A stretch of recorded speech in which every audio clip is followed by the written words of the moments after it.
वसू दे, तव चरणी मन लीन असू दे, तव चरणी मन लीन. प्रभू येशू ख्रिस्ताच्या सर्वश्रेष्ठ नामात आपणांचं अभिवादन.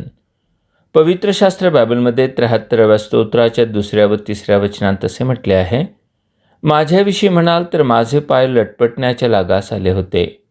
माझी पावले बहुतेक घसरणार होती, कारण दुर्जनांचा उत्कर्ष पाहून मी गर्विष्ठांचा हेवा करू लागलो.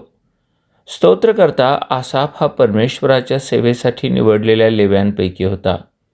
तो या वचनात प्रामाणिकपणे कबूल करीतो की अल्पावधीकरिता का होईना, परंतु त्याचा विश्वास डळमळला होता.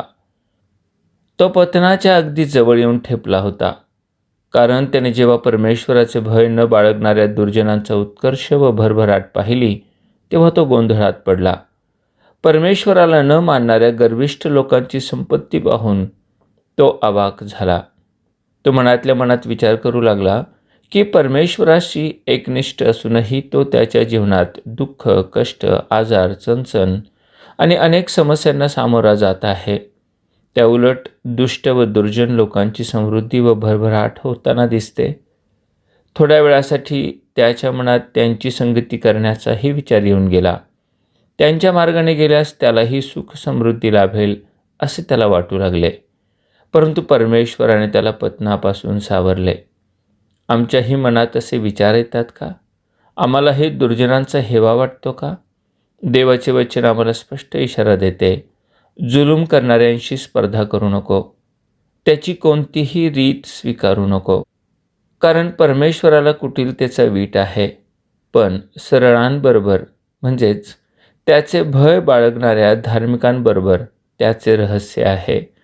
दुर्जनांचा हेवा करू नको, त्यांच्या संगतीची अपेक्षा करू नको, दुष्कर्म्यांवर जळफळू नको, अन्याय करणाऱ्यांचा हेवा करू नको, कारण ते गवताप्रमाणे लवकर कापले जातात, हिरवळीसारखे वाळून जातात.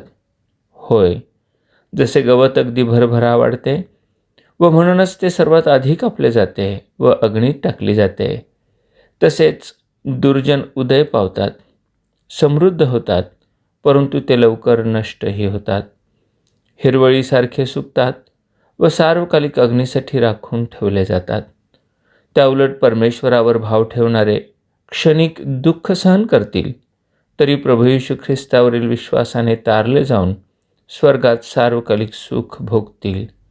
हा फरक लक्षात घेऊन परमेश्वराला विश्वासू राहण्यास परमेश्वर आपणास सहाय्य करो. धन्यवाद.